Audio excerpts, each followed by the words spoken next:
இந்திய ஆதிக்கத்தை எங்கள் செந்தமிழ்நாடு எப்பொழுதிருந்து எதிர்க்கிறது? 38ஆம் ஆண்டு ஆச்சாரியார் இந்தியை கொண்டு வந்த போது முதல் போர்க்களத்தை தந்தை பெரியார் இந்த திருச்சிராப்பள்ளியில் தான் அமைத்தார்.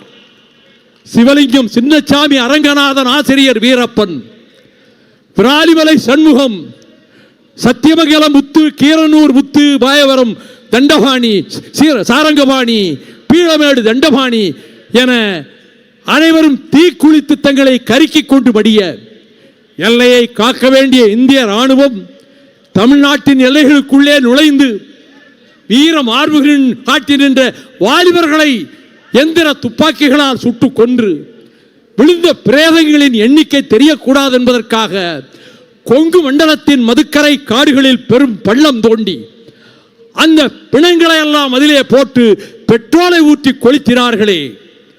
அப்படிப்பட்ட போராட்ட களங்கள் அமைந்த தமிழ்நாட்டில் நீங்கள் இந்தியை எக்காலத்திலும் திணிக்க முடியாது என்பதற்குத்தான் எங்களை பிற மாநிலங்கள் பின்பற்ற தொடங்கிவிட்டன என்பதை சொல்வதற்காகத்தான் நாடாளுமன்றத்திலே இந்தி வெறியர்கள் 100க்கு மேற்பட்டவர்கள் எழுந்து நின்று கூச்சலிட்ட போது, ஓங்கார கூச்சலிட்ட போது, நான் சின்னசாமி சிவலிங்கத்தின் வழிவந்தவன், செந்தமிழ்நாட்டின் மண்ணிலே பிறந்தவன், செந்தமிழ் மொழியை என் நெஞ்சிலே ஆராதிக்கிறவன் என்பதனால் நான் குறுக்கிட்டு பலத்த குரலில் அவன் இந்தியிலே கத்துகிறான்.